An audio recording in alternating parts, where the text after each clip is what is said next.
Hey Internet, if you follow my personal vlogs, you are recognizing this setup and this jacket. I know it's not my normal hoodie. Amazing, right? But in any case, I am on my way home from the errands that I ran that we spoke to you personally. Now, on the personal vlog, we talked about, we're going through sort of books and novels that influenced me as a youth.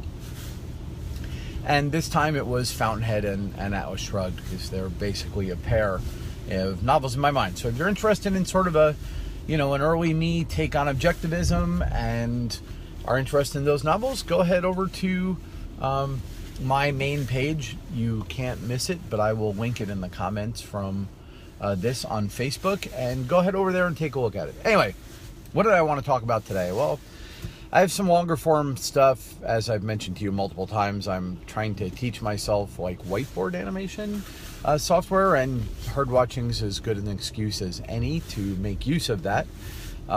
So we have some animations coming, but right now I just wanted to jump on live real quick and talk about the normalization of Donald Trump. I have a video, previous herd watching video, that talks about how terrified the left is of this normalization process. And here's the reason. They spent all of this time building Donald Trump up as an apocalyptic level event. They finally hit their zenith of this sort of fear-mongering nightmare that's been their only real political weapon since, for 3 decades. If you let the Republicans in office, they're going to kill all your friends. Oh, if you let the Republicans in office, they're going to take away all the food stamps and the poor are going to die. Oh, if the Republicans get in office, they're going to round up and shoot the gay people. Oh, if the Republicans get in office, there's a totalitarian fascist state that's going to come down on you. And on and on and on and on and on. Whatever. It's all part of the same idiocy. So they pulled out all the stops. Oh, when Donald Trump gets in office, he's going to, shoot all the women and eat all the fig Newtons or whatever it was. And they sort of hit their zenith of panic, and because their credibility was shot and nobody cared how many actors Joss Whedon lined up to parrot whatever he wants to say, because they all want a part in his next movie, so they're all going to be good little Hollywood collectivists and go do their thing. It turns out nobody cared. We just don't care anymore about their dire, moronic predictions of doom. And we elected Donald Trump. And now they are, as I said in my other video, they're faced with a problem. Either Trump is the apocalypse, in which case they can say, I told you so, or Trump isn't the apocalypse, and they have an even larger credibility problem than they had now. Make no mistake, the worst thing that can happen for the Democratic Party and the extreme left in the U.S., because at the moment there's no difference between them, is a reasonable Donald Trump presidency. A reasonable Donald Trump presidency that goes for 4 years, makes some positive changes in the Republican side, but doesn't reshape American society, but isn't an apocalyptic nightmare. That's the end of their rhetoric. They have nothing if they don't have that fear. And they have nothing if it turns out that, much like they spent 30 years telling us that we were heading for a global ice age in the 70s that was going to hit by the 90s if we didn't stop doing whatever we were doing. And here we are, and now they got to talk about global warming. Apocalyptic predictions are a problem when they were not made based on any real evidence, when they were just a scare tactic used for people. So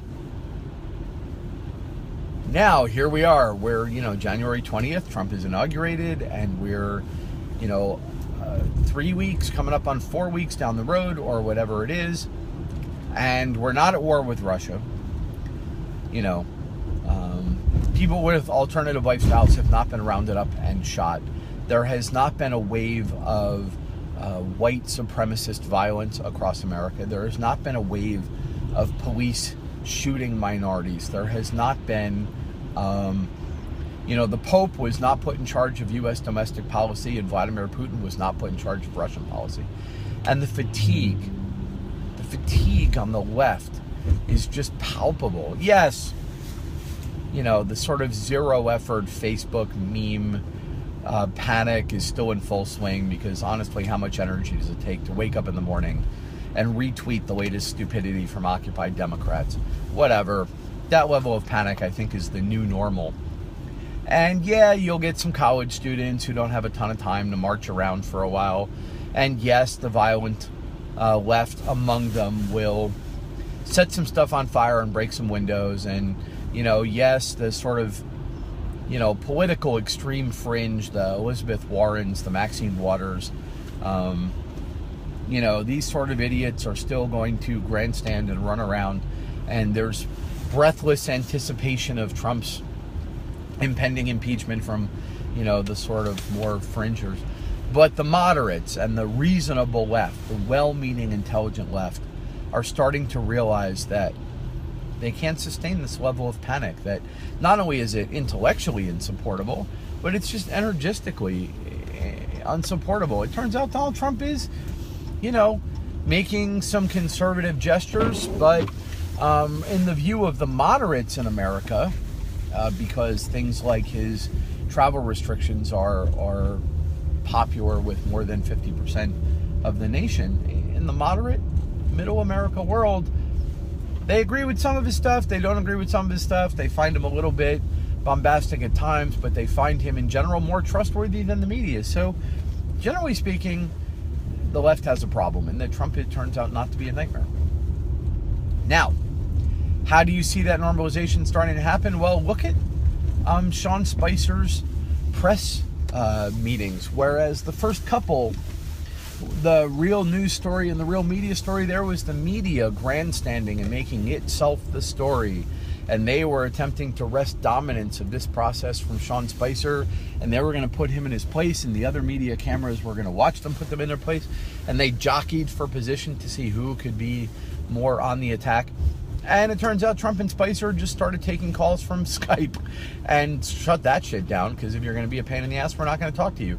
And so the press has realized that that's a fight they cannot win, and they are back to being the press.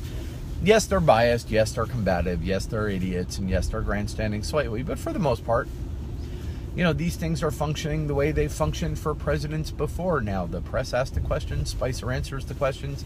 The press follows up. But, the days of a CNN reporter standing up in a, with a black armband on and setting themselves on fire in the parking lot for press freedom are over.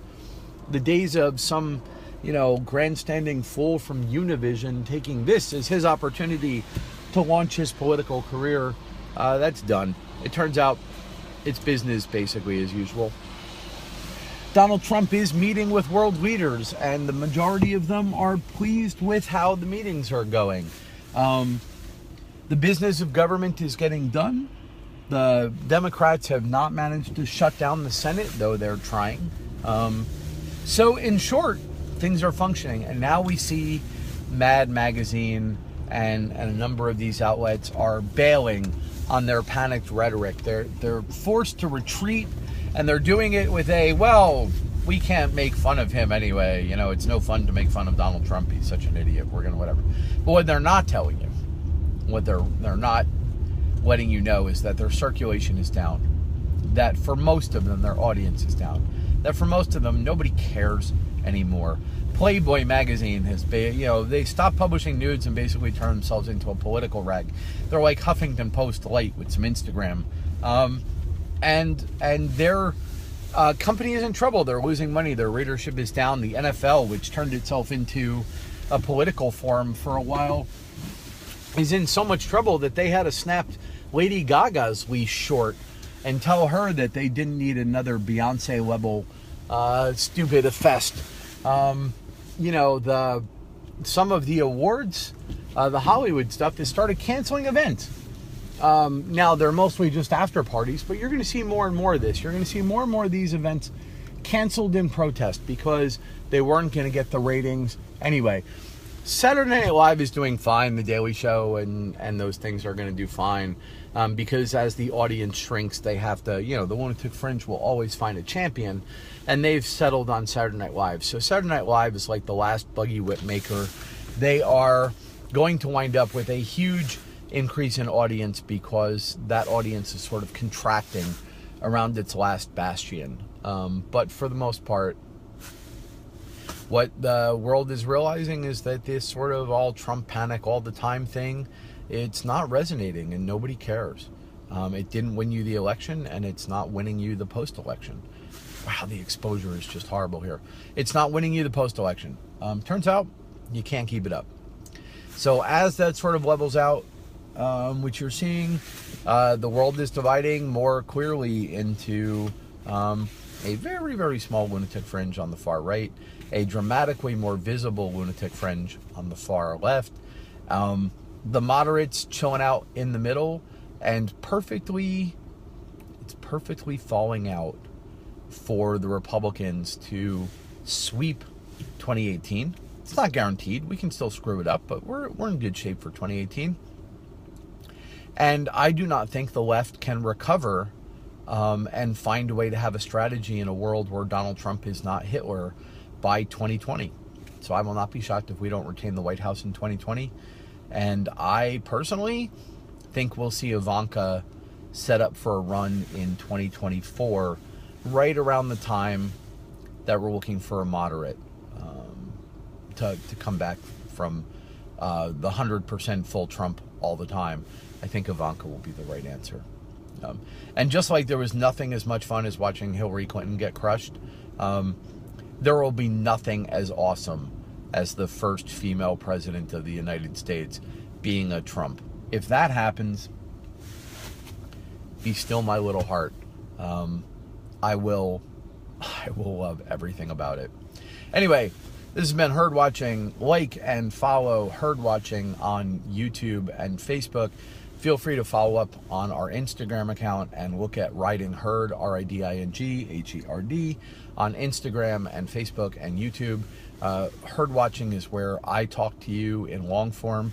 Riding Herd is sort of the meme retweet, minute-to-minute snark. It's the account I make comments with all around. So if you're looking for a more stream of consciousness political experience, follow Riding Herd. Herd Watching is more this sort of erudite,